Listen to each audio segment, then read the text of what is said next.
പരിശുദ്ധ അമ്മയുടെ പിറവി തിരുനാൾ ഇന്ന് സാഘോഷം കൊണ്ടാടുവാൻ ദൈവം ഈ ജൂബിലി വർഷത്തിൽ നമുക്ക് അനുഗ്രഹം നൽകിയതിന് ദൈവത്തിന് നന്ദി പറയുന്നു. എല്ലാവർക്കും ഏറെ സന്തോഷത്തോടെ പരിശുദ്ധ അമ്മയുടെ പിറവി തിരുനാളിൻ്റെ മംഗളങ്ങൾ സന്തോഷത്തോടെ നേരുകയാണ്. ചരിത്രത്തിലേക്ക് ഇറങ്ങി വന്ന പരിശുദ്ധ അമ്മയെക്കുറിച്ചുള്ള 2 സംഭവങ്ങൾ മാത്രം ഞാൻ ഈ സമയത്ത് ഓർമ്മപ്പെടുത്തുകയാണ്. വിശ്വാസം എന്ന് പറഞ്ഞാൽ അത് അഗോചരവും അനുഭവവേദ്യവും അല്ലാത്തതല്ല, മറിച്ച് യഥാർത്ഥ വിശ്വാസി ദൈവത്തെയും ദൈവിക സങ്കേതങ്ങളെയും അനുഭവിച്ചറിയുവാൻ കെൽപ്പുള്ളവനാണ് എന്നതാണല്ലോ വാസ്തവം. പരിശുദ്ധ അമ്മ നൂറ്റാണ്ടുകൾക്ക് മുമ്പ് ഈ ഭൂമിയിൽ നിന്ന് അപ്രത്യക്ഷമാവുകയും ഇനി ലവലേശം പരിശുദ്ധ അമ്മയുടെ സാന്നിധ്യം മനുഷ്യർക്ക് വെറും തിരുസ്വരൂപങ്ങളിൽ മാത്രം അനുഭവിക്കാൻ സാധിക്കുന്നതുമാണ് എന്ന് തെറ്റിദ്ധരിക്കുന്നവർക്ക്, വിശ്വാസത്തിന്റെ താഴേക്കടയിൽ നിന്നുകൊണ്ട് തിരുസ്വരൂപങ്ങളിൽ മാത്രം പരിശുദ്ധ അമ്മയെ കണ്ടെത്താനാവൂ എന്ന് വിചാരിക്കുന്നവർക്ക് 2 ചരിത്ര സംഭവങ്ങൾ നൽകിക്കൊണ്ട് സ്നേഹത്തോടെ ഉറപ്പിച്ചുകൊണ്ട് ഇന്നും നമ്മുടെ ഓരോരുത്തരുടെയും ജീവിതത്തിൽ പരിശുദ്ധ അമ്മ നിർണായകമായ സാന്നിധ്യമാകുന്നു എന്നത് ഓർമ്മിപ്പിക്കുകയാണ്. ഒന്നാമത്തെ സംഭവം ചരിത്ര വിദ്യാർത്ഥികൾക്കും ചരിത്രം പഠിച്ചവർക്കും പഠിക്കുന്നവർക്കും അറിയാവുന്ന കാര്യമാണ്. ഓട്ടോമൻ തുർക്കി. അങ്ങനെ തുർക്കി രാജവംശം ആ ചക്രവർത്തിയുടെ നേതൃത്വത്തിൽ വളരെ ശക്തമായ ലോകരാജ്യങ്ങൾ ഒന്നൊന്നായി പിടിച്ചടക്കിക്കൊണ്ട് മുന്നേറുകയാണ്. ലോകരാജ്യങ്ങൾ, ചെറുതും വലുതുമായ രാജ്യങ്ങൾ പിടിച്ചടക്കി മുന്നോട്ട് പോകുമ്പോൾ അവരുടെ ഒരേ ഒരു ലക്ഷ്യവും ഏക ലക്ഷ്യവും കത്തോലിക്ക സഭയെ തകർത്ത് തരിപ്പണമാക്കണം. മാത്രമല്ല, കത്തോലിക്ക സഭയുടെ ആസ്ഥാന കേന്ദ്രമായ റോമിൽ സെന്റ് പീറ്റേഴ്സ് ബസലിക്ക പിടിച്ചെടുത്തുകൊണ്ട് അവിടെ തങ്ങളുടെ ദൈവാരാധന നടത്തണമെന്ന പ്രഖ്യാപിതമായ ലക്ഷ്യം സൈനികർക്ക് നൽകിക്കൊണ്ട് അവർ മുന്നേറുകയാണ്. ഏറ്റവും പ്രബലമായ രാജ്യം, ഓരോ രാജ്യത്തെയും പിടിച്ചടക്കുമ്പോൾ നമുക്കറിയാമല്ലോ, ആ കാലഘട്ടങ്ങളിൽ ചെറു രാജ്യങ്ങളും വലിയ രാജ്യങ്ങളും ഒക്കെ പിടിച്ചടക്കുമ്പോൾ അവിടുത്തെ സകല സൈനികരും പിടിച്ചടക്കപ്പെട്ട ചക്രവർത്തിയുടെ പിന്നിൽ അണിനിരന്നുകൊണ്ട് യുദ്ധം ചെയ്യുവാൻ സന്നദ്ധമായിരിക്കണം. എന്ന് പറഞ്ഞാൽ 10,000-ങ്ങളിൽ നിന്ന് ലക്ഷങ്ങളിലേക്ക്, ലക്ഷങ്ങളിൽ നിന്ന് ശതകോടികളിലേക്കുമെല്ലാം, ശതലക്ഷങ്ങളിലേക്കുമെല്ലാം ഓരോ രാജ്യങ്ങൾ പിടിച്ചടക്കുമ്പോഴേക്കും ഈ സൈനിക ബലം വർദ്ധിക്കുകയാണ്. അപ്പോഴാണ് ഈ ചെറിയ രാജ്യമായ റോമിന്റെ, യൂറോപ്പിന്റെ ചരിത്രത്തിൽ, അപ്പോൾ എന്തായാലും ഇത് സംഭവിക്കുമെന്ന്, നിഷ്പ്രയാസം സംഭവിക്കുമെന്ന് ലോകത്തിലെ ഏത് സാധാരണ ജ്ഞാനമുള്ളവനും അറിയാം. റോമ പിടിച്ചടക്കും, വത്തിക്കാൻ പിടിച്ചടക്കും, സെന്റ് പീറ്റേഴ്സ് ബസലിക്ക ഇതാ മറ്റൊരു ആരാധനാലയമായി മാറും എന്നുള്ളത് നിശ്ചയമാണ്. ഈ സമയത്താണ് 1571 ലെപ്പോന്തയിൽ വെച്ച് നടന്ന യുദ്ധത്തിൽ പരിശുദ്ധ അമ്മ ശക്തമായി ഇടപെട്ടുകൊണ്ട് ആ യുദ്ധത്തെ ചിന്നിച്ചിതറിപ്പിച്ച് കളഞ്ഞത് ചരിത്ര സംഭവമാണ്. അത് ചരിത്ര സംഭവമാണ്. അതുകൊണ്ട് അതിനെക്കുറിച്ച് നിങ്ങൾക്ക് ബാക്കിയുള്ള പഠനങ്ങൾ പഠിക്കാത്തവർക്ക് ചരിത്ര പുസ്തകത്തിൽ പഠിക്കാം. രണ്ടാമത്തെ കാര്യം, ലോകരാജ്യങ്ങളെല്ലാം വ്യാവസായിക വിപ്ലവത്തിലൂടെ മെല്ലെ മെല്ലെ വളരാൻ തുടങ്ങിയപ്പോൾ സിഗ്മണ്ട് ഫ്രോയിഡ്, വളരെ ബൗദ്ധികമായ വിജ്ഞാനത്തിന്റെ വിസ്ഫോടനത്തിന്റെ കാലഘട്ടത്തിൽ സിഗ്മണ്ട് ഫ്രോയിഡ് എന്ന ഏറ്റവും അദ്വിതീയനായ മനഃശാസ്ത്രജ്ഞൻ ഒരു പുതിയ മനഃശാസ്ത്രവുമായി വന്നു. ആ മനഃശാസ്ത്രത്തിൽ അദ്ദേഹം സ്ഥാപിച്ചു, ദൈവമെന്ന് പറയുന്നത്, ദൈവമെന്നും ദൈവവിശ്വാസം എന്നും ഒക്കെ പറയുന്നത് ചില ഞരമ്പ് രോഗികളുടെ വെറും വേഷം കെട്ടൽ മാത്രമാണ്. സിഗ്മണ്ട് ഫ്രോയിഡ് അത്രമാത്രം ലോകത്തെ സ്വാധീനിച്ച ഈ മനഃശാസ്ത്രജ്ഞൻ, അദ്ദേഹം ലോകത്തെ നോക്കി. അന്ന് കത്തോലിക്ക വിശ്വാസം തളർച്ചു വളർന്നുകൊണ്ട് ലോകമെമ്പാടും വളർന്നുകൊണ്ട് രാജ്യങ്ങളിൽ നിന്ന് രാജ്യങ്ങളിലേക്ക്, ദേശമറിയാത്ത ഭാഷയറിയാത്ത ഇടങ്ങളിലേക്കെല്ലാം മിഷണറിമാർ യേശുവിന്റെ സുവിശേഷവുമായി അറിയപ്പെടാത്ത രാജ്യങ്ങളിലേക്കും ലോകം മുഴുവനും ദൈവത്തിന്റെ, ക്രിസ്തുവിന്റെ സന്ദേശം എത്തിക്കണം, സ്നേഹത്തിന്റെ സന്ദേശം എത്തിക്കണമെന്ന അദമ്യമായ ആഗ്രഹത്തോടെ സ്വന്തം ജീവിതം പോലും ത്യജിച്ചുകൊണ്ട് യാത്ര ചെയ്യുന്ന ആ കാലഘട്ടത്തിൽ സിഗ്മണ്ട് ഫ്രോയിഡ് എന്ന വലിയ മനഃശാസ്ത്രജ്ഞൻ ലോകത്തോട് പറയുകയാണ്, ഞരമ്പ് രോഗികളുടെ ഗണത്തിൽപ്പെടാനാണോ നിങ്ങൾ? അത്രമാത്രം സ്വാധീനമായിരുന്നു സിഗ്മണ്ട് ഫ്രോയിഡിന്. ചാൾസ് ഡാർവിനെ കുറിച്ച് നമുക്കറിയാം. സൃഷ്ടിയെ തന്നെ, ദൈവത്തിന്റെ സൃഷ്ടാവിനെ തന്നെ തള്ളി മാറ്റിക്കൊണ്ട് അദ്ദേഹം പുതിയ തിയറി കൊണ്ടുവന്നു. ആ കാലഘട്ടത്തിൽ നിരീശ്വര പ്രസ്ഥാനത്തിന്റെ ഏറ്റവും മുടിചൂട നേതാവായ കാൾ മാർക്സ് തന്റെ മൂലകൃതി രചിക്കുകയും അദ്ദേഹം ലോകത്തോട് പറഞ്ഞു, മതം മനുഷ്യനെ മയക്കുന്ന കറുപ്പാണ് എന്ന് തുടങ്ങിക്കൊണ്ട് നിരീശ്വര പ്രസ്ഥാനത്തിന്റെ പടവാൾ ലോകത്തേക്ക് ആഞ്ഞു വീശുകയും ചെയ്തപ്പോൾ സാധാരണ ക്രിസ്ത്യാനികൾ പറഞ്ഞു, ഇതാ സകല വിശ്വാസങ്ങളും ഇവിടെ അടിതെറ്റാൻ പോവുകയാണ്, ഇതാ ലോകം മുഴുവനും വിശ്വാസരഹിതമായി മാറാൻ പോവുകയാണ്. കാരണം എന്താ?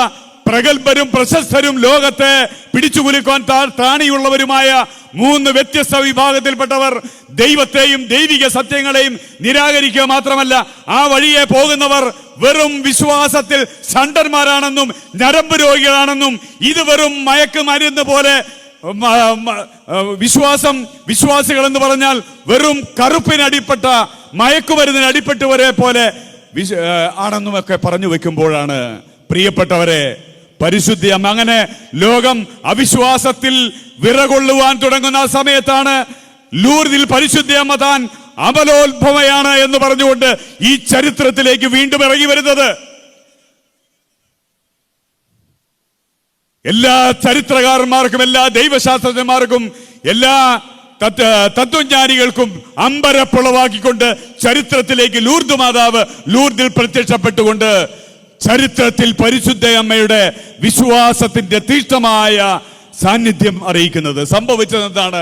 പരിശുദ്ധ അമ്മയുടെ ഈ പ്രത്യക്ഷീകരണത്തിലൂടെ അവിശ്വാസികളായ നൂറുകണക്കിന്, നിങ്ങൾക്കറിയാം, ഏറ്റവും കൂടുതൽ നിരീശ്വരവാദികളായ വൈദ്യശാസ്ത്രജ്ഞന്മാരും ശാസ്ത്രരംഗത്തുള്ളവരും ഈ ലൂർദിൽ വന്ന് അവിശ്വാസത്തിന്റെ തെളിവെടുപ്പ് നടത്താനായി. അതിന്റെ പിന്നാമ്പുറ കഥ എന്താണ്? കാൾ മാർക്സും സിഗ്മണ്ട് ഫ്രോയിഡും ചാൾസ് ഡാർവിനും ഒക്കെ തൊടുത്തുവിട്ട വലിയ ആയുധങ്ങൾ അത് സ്വീകരിച്ചുകൊണ്ട് ഈ ലൂർദിലെ മാതാവിന്റെ പ്രത്യക്ഷീകരണത്തെ കുറിച്ച് ഉള്ള വെളിപ്പെടുത്തലുകൾക്ക് വേണ്ടി വന്ന ശാസ്ത്രജ്ഞന്മാര്, ശാസ്ത്ര സങ്കേതത്തിലുള്ളവർ, അവര് വിശ്വാസത്തിന്റെ ആഴങ്ങളിലേക്ക് പരിശുദ്ധ അമ്മയുടെ ആ മടിത്തട്ടിൽ വീണ് നിലവിളിച്ചുകൊണ്ട് ക്രിസ്തു വിശ്വാസം ഏറ്റുപറയുന്ന അനേകം ഗ്രന്ഥങ്ങൾ വിരചയിക്കാൻ കാരണമായി. വിശ്വാസം താറുമാറാണെന്ന് പ്രഖ്യാപിക്കാൻ വന്നവരെല്ലാം വിശ്വാസത്തിന്റെ വലിയ സ്നേഹത്തിലേക്ക് ക്രൈസ്തവ വിശ്വാസത്തെ ഉയർത്തിപ്പിടിച്ചുകൊണ്ട് പരിശുദ്ധ അമ്മയുടെ സ്നേഹസാന്നിധ്യത്തെ ഉറക്കെ പറഞ്ഞുകൊണ്ട് വിശ്വാസികളായി മാറിയപ്പോൾ വീണ്ടും ഇതാ അവിശ്വാസത്തിന്റെ കോട്ടകൾ ലോകത്ത് താറുമാറാവുകയാണ് ചെയ്തത്. പ്രിയപ്പെട്ടവരെ, 3 കാര്യങ്ങൾ പരിശുദ്ധ അമ്മയുടെ പിറവി തിരുനാളിന് സ്നേഹത്തോടെ ഓർപ്പിക്കുകയാണ്. ആരൊക്കെയാണ് ഈ പരിശുദ്ധ അമ്മയെ, ചരിത്രത്തിലേക്ക് ഇറങ്ങി വന്ന പരിശുദ്ധ അമ്മയെ, ദൈവകുമാരന്റെ മാതാവിനെ, സ്വലോക റാണിയെ, ത്രിലോക രാജ്ഞിയെ മുറുകെ പിടിക്കേണ്ടത്? ആരാണ് വിടാതെ പിടിക്കേണ്ടത്? 1, വിശ്വാസത്തിൽ ആരൊക്കെ വഴുതി പോകുന്നുവോ, ജീവിതത്തിലെ ധാർമ്മികതയിൽ നിന്നും ആത്മീയതയിൽ നിന്നും സനാതന ധർമ്മങ്ങളിൽ നിന്നും വിശ്വാസരഹിതമായ ഒരു ജീവിത ശൈലി ആരൊക്കെ വളർത്തുവാൻ ആഗ്രഹിക്കുന്നുവോ, ജഡവും ജഡമോഹങ്ങളും ലോകവും ലോകമോഹങ്ങളും ആരെയൊക്കെ ഭ്രാന്തന്മാരെ പോലെ മാറ്റിക്കൊണ്ടിരിക്കുന്നുവോ, അങ്ങനെയുള്ള സ്ത്രീകളും അങ്ങനെയുള്ള പുരുഷന്മാരും അങ്ങനെയുള്ള മക്കളും വിടാതെ പിടിക്കുക. നമ്മുടെ ഓരോരുത്തരുടെ ജീവിതത്തെ ദൈവം പരിശുദ്ധ അമ്മ വഴി നമ്മുടെ ജീവിതത്തെ അത്ഭുതകരമായ മനോഹരമായ ജീവിതമായി വളർത്തുകയും നമ്മുടെ കുടുംബത്തിലും നാം ഇടപെടുന്നവർക്കും, ഇന്നലെ വരെ വിശ്വാസരാഹിത്യത്തോടെ ജീവിച്ചവൻ ഇന്ന് തനിക്ക് തെറ്റുപറ്റിയെന്ന് പറഞ്ഞു കുടുംബത്തിലും അവന്റെ സുഹൃബന്ധങ്ങളിലും അവൻ നേർവഴിക്ക് നടക്കാൻ, സത്യസന്ധതയോടെ നടക്കുവാൻ, ദൈവവിശ്വാസത്തിൽ നടക്കാൻ, നീതിബോധത്തിൽ നടക്കുവാൻ ആഗ്രഹിക്കുമ്പോൾ അവൻ മാത്രമല്ല അവന്റെ കൂട്ടാളികളും അവളുടെ കൂട്ടുകാരികളും വിശ്വാസ ജീവിതത്തിന്റെ ശരിയായ പാതയിലേക്ക് വരികയാണ്. അതുകൊണ്ട് വിശ്വാസത്തിൽ നിന്ന് വഴുതി മാറിക്കൊണ്ടിരിക്കുന്ന ഏത് യുവാവാണോ, ഏത് യുവതിയാണോ, ഏത് മുതിർന്നവരാണോ, ഏത് കുഞ്ഞുങ്ങളാണോ അങ്കലാപ്പിലേക്ക് പോയിക്കൊണ്ടിരിക്കുന്നത്, വീണ്ടും ഒരിക്കൽ കൂടി പരിശുദ്ധ അമ്മയുടെ ഈ പിറവി തിരുനാളിന് അമ്മയുടെ സ്നേഹത്തോടെയുള്ള ചേർത്തുപിടിക്കലിലൂടെ നമുക്ക് വിശ്വാസ ജീവിതത്തിലേക്ക് അമ്മയുടെ മാധ്യസ്ഥയിലൂടെ വളരാം. 2, രക്തബന്ധങ്ങളെക്കുറിച്ചും സ്നേഹബന്ധങ്ങളെക്കുറിച്ചും ഒക്കെ ഇന്ന് വലിയ മതിപ്പില്ലാത്ത ഒരു കാലഘട്ടമാണ്. ചിലർക്കൊക്കെ ബന്ധമെന്ന് പറഞ്ഞാലും സൗഹൃദ ബന്ധമെന്നൊക്കെ പറഞ്ഞാൽ തൻ്റെ ഇഷ്ടത്തിന് ചേരാത്ത എല്ലാവരെയും മാറ്റി നിർത്തുക. അത് രക്തബന്ധമാണെങ്കിലും സ്നേഹബന്ധമാണെങ്കിലും തിരുത്തൽ എന്നത് അവരുടെ ജീവിതത്തിന്റെ നിഘണ്ടുവിലേ ഇല്ല. തിരുത്തൽ പറഞ്ഞാൽ ആ ഒരൊറ്റ കാരണത്തിൽ ബദ്ധശത്രുവാകുന്ന കാലഘട്ടത്തിൽ ബന്ധങ്ങളാണ് നിന്റെ ജീവിതത്തെ ഊഷ്മളമാക്കുന്നത്. രക്തബന്ധങ്ങളാണ് നിന്റെ ജീവിതത്തെ ഊഷ്മളമാക്കുന്നത്. മനുഷ്യബന്ധങ്ങളും സാഹോദര്യങ്ങളുമാണ് നിന്റെ ജീവിതത്തെ ഊഷ്മളമാക്കുന്നത്. നീ അല്ലാതെ കെട്ടിപ്പോക്കുന്ന എന്തും നീ ഉയർത്തി പിടിച്ചോ, അവസാനം സങ്കടത്തിന്റെ കണ്ണീരിൽ വലിയ നെടുവീർപ്പിന്റെ ജീവിതത്തിലൂടെ സ്വന്തം അപ്പനെയും അമ്മയെയും കാണാത്ത, സ്വന്തം അപ്പനെയും അമ്മയെയും വേലക്കാരെ പോലെ കരുതുന്ന, എന്തിനും ഏതിനും കുറച്ച് കാശുണ്ടായി കഴിഞ്ഞാൽ ഉടനെ കാരണവന്മാരെ വെറും പുളുപോലെ സംസാരിക്കുകയല്ലേ. എത്രയധികം വലിയ മറ്റു മനുഷ്യരുടെ മുമ്പിൽ വളരെ മാന്യന്മാരായി ഇടപെടുന്ന പുരുഷന്മാരും സ്ത്രീകളും സ്വന്തം കുടുംബത്തിൽ പെറ്റമ്മയെയും പോറ്റമ്മയെയും അതുപോലെ തന്നെ സ്വന്തം അപ്പനെയുമെല്ലാം വിലയില്ലാത്തവരായി കണ്ട് ആട്ടും തുപ്പും ഏറ്റുവാങ്ങുന്ന എത്ര ക്രിസ്ത്യാനി കാരണവന്മാര് ചിലപ്പോൾ നമ്മുടെയൊക്കെ ഈ ഇടവകയിലും ഉണ്ടാവും. ബന്ധങ്ങളെ തള്ളി മാറ്റുന്നവന് ജീവിതത്തിന്റെ അവസാനം, ബന്ധങ്ങളെ തള്ളി മാറ്റുന്നവൾക്ക് ജീവിതത്തിൽ വളർച്ചയല്ല സംഭവിക്കുന്നതെന്നത് കൃത്യമായി ഓർമ്മിക്കുക.